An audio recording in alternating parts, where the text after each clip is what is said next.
ninyo ang cooperation ng inyong mga Council of Elders para po kayo suportahan financially. Amen. Alam niyo po, kami po sa Roma, nagkapondo kami ng malaki dahil po sa concert. Hindi po kami nangangaroling dahil bawal ang caroling. Hindi kami nagpapabingo dahil bawal ang bingo. Hindi kami nagpaparapol dahil bawal sa foundation ang mga raffle-raffle. Lalo nakalagay ang pangalang Exodus sa mga ticket. Bawal po yan. Pero po, dahil po maraming hiniko ang Panginoon, ito na lamang po bago magpasko, merong isang manggagawa doon, hiniko dito ng Panginoon, nagbigay ng 500 euro para pondo ng euro. Wow.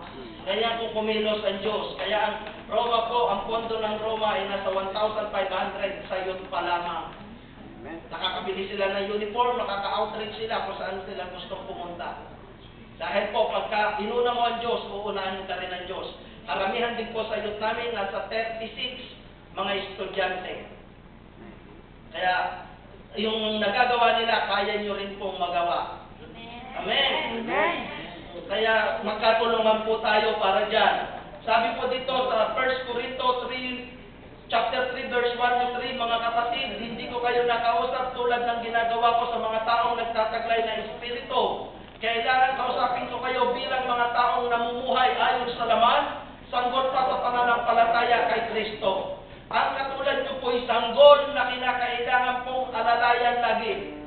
Ang kinakailangan po sa inyo ay tulungan lagi ng inyong mga magulang.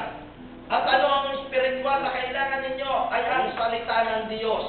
Yung gatas na nais ng Panginoon na ipainom sa bawat isa.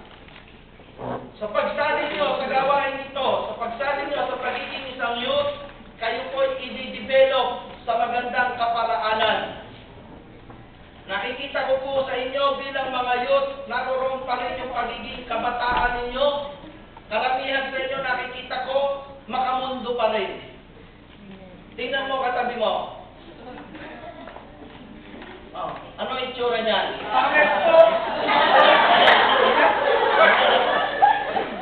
Ang lahat na yan, hindi ko natin iaalis dahil tayo po'y dumadaan sa pagiging kabataan.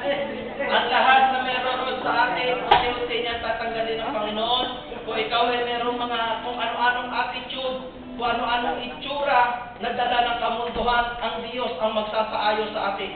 Yes. Ang Diyos ang magsasaayos sa atin at makikita natin ang himala at kilos ng Diyos. Yung hindi mo kaya ayusin ang sarili mo, na ikaw ay may mga ang gupit mo, iba't ibang klase, ayusin niya ng Diyos. Yung buhok mo, pati natinata, pagdating mo na ikaw ay hindi na-develop ka na dito, ikaw na mismo sa sarili mo, aayawan mo yung mga bagay na ganyan. Ikaw na mihikaw sa ilong, sa tainga, sa lalamunan, wawalain niya ng Diyos. Oo, tutulungan kayo ng Panginoon. Hindi ko naman sinabing alisin nyo kaagad dyan ngayon.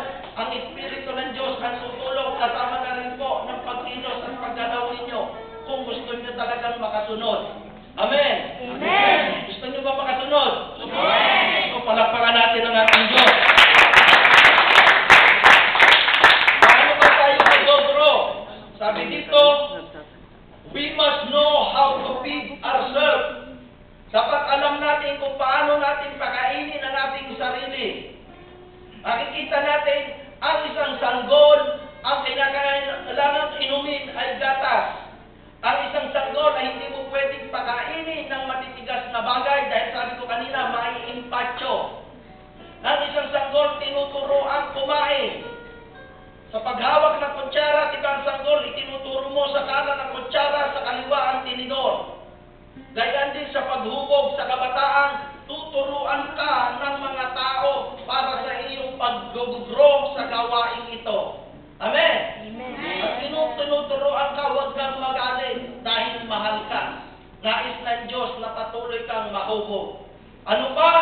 What we need to grow? Sabi dito, pangalawa, we must know how to allow others to feed us.